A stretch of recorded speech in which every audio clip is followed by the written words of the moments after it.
Við erum með dæmi 15 og einhver 4, 3 sem að finna x gildið með því að margfalda í kross.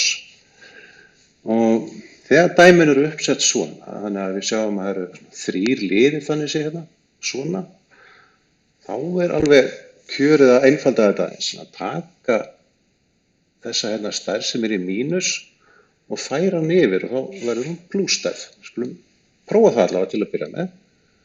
Og þá er þetta hérna óbreytt, x minus 4 er 3x.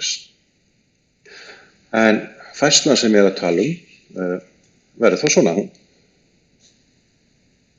færist það hérna yfir og mínusinn breytist í plús og nullið það bara fer í burtu.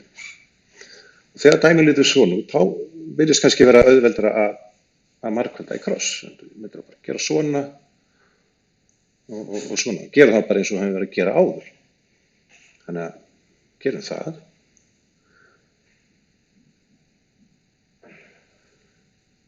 Og svona 2 sinnum 3x. Prófum þetta. Við fáum þá 5x hér mínus 20 jafnt og 6x. Skulum færa okkur hérna til að fá pláss. Þá tökum við x-in saman og þó að það séu fleiri x hérna megin og þá er ég bara samt vanur að færa þetta hérna yfir af því að útkoman kemur alltaf frá vinstri og svona. Þannig að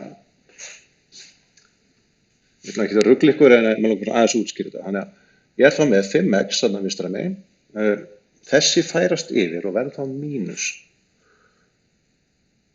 6x og mínus 20 fer yfir og verður pluss 20. Svona.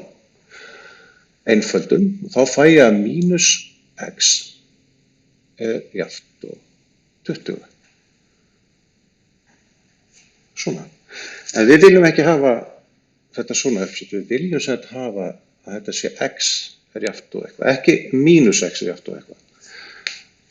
Þannig að sem einfaldastan hátt, þá má þetta taka þetta hérna bara og færa þetta yfir. Af því að í rauninni þá getum við litið svo á að hérna standi mínus 1 sinnum x. En bara hafið það í huga. Þannig að ef við færum mínusinn yfir, þá kemur einfaldlega hér x er jafnt og mínus 20.